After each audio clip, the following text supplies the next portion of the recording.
#भारत और मैं आपके साथ तन्वंशिका।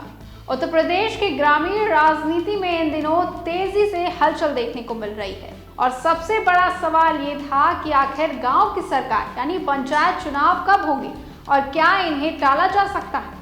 इन तमाम अटकलों और सियासी चर्चाओं पर पंचायती राज मंत्री ओम प्रकाश राजभर ने सुल्तानपुर में साफ शब्दों में विराम लगा दिया। जी हां, मंत्री राजभर के बयान से ये साफ हो गया है कि अब चुनावी तैयारियां अंतिम दौर में हैं और यूपी में पंचायत चुनावों का काउंटडाउन शुरू हो चुका है।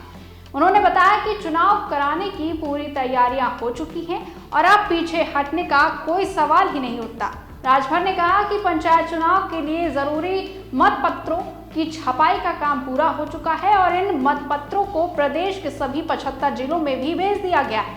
इसका मतलब यह है कि प्रशासनिक स्तर पर सभी जरूरी व्यवस्थाएं पूरी कर ली गई हैं और चुनावी मशीनरी पूरी तरह से सक्रिय हो चुकी है। वोटर लिस्ट को लेकर चल रही चर्चाओं पर भी मंत्री ने बड़ा अपडेट दिया है। उन्होंने साफ किया है कि 28 तारीख को अंतिम मतदाता सूची का प्रकाशन कर दिया जाएगा। ये तारीख बेहद ही अहम मानी जा रही है क्योंकि इसके बाद कभी भी पंचायत चुनाव की तारीखों का औपचारिक ऐलान किया जा सकता है। मंत्री राजभर ने चुनाव टलने की अफवाहों को पूरी तरह से खारिज करते हुए कहा कि 3 स्तरीय पंचायत चुनाव अपने तय समय पर ही कराए जाएंगे। उन्होंने कार्यकर्ताओं, संभावित उम्मीदवारों और आम जनता से अपील की है कि वो किसी भी तरह के भ्रम में न रहें और चुनाव की तैयारियों में जुट जाएं।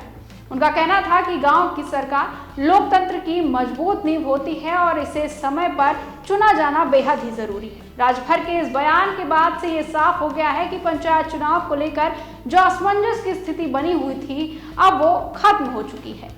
अब गांव-गांव में चुनावी सरगर्मी तेज होने की उम्मीदें हैं और ग्रामीण राजनीति में एक बार फिर नई हलचल देखने को मिलेगी। वहीं पंचायत चुनावों की तैयारी को लेकर सरकार और प्रशासन दोनों पूरी तरह से एक्शन मोड में नजर आ रही है, जिससे ये संकेत मिल रहा है कि बहुत जल्द ही चुनावी बुगुल बज सकता है और उत्तर प्रदेश में ग्राम प्रधान, पंचायत सदस्य और जिला पंचायत प्रतिनिधि चुनने की प्रक्रियाएं भी शुरू हो जाएंगी।